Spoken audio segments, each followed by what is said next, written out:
Good day everyone, welcome to my channel. So in this video guys, we will learn how to subtract two numbers using Microsoft Excel.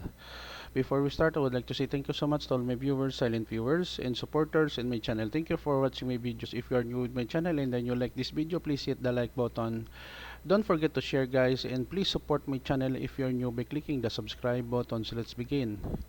I am here in my desktop in Windows 11. I will double click Excel 2007.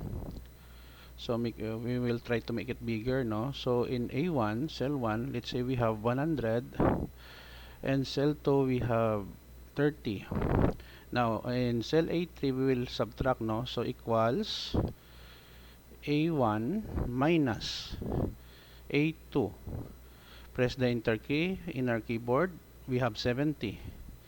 So the formula is equals A1, the first cell that has a value of 100, minus A2 that is 30, and then we press enter, we arrive with the result 70.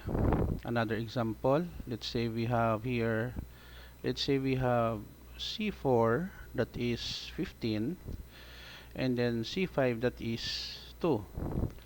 So we want to display in C6 the result of the difference between C4 and C5 equals C4 minus C5.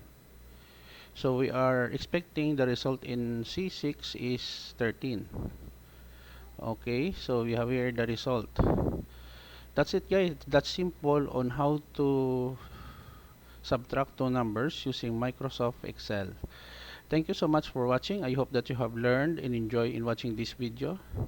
Don't forget to like, share, and please support my channel guys if you are new by clicking the subscribe button. See you in the next video tutorial guys. This is your friend Jake saying bye bye for now.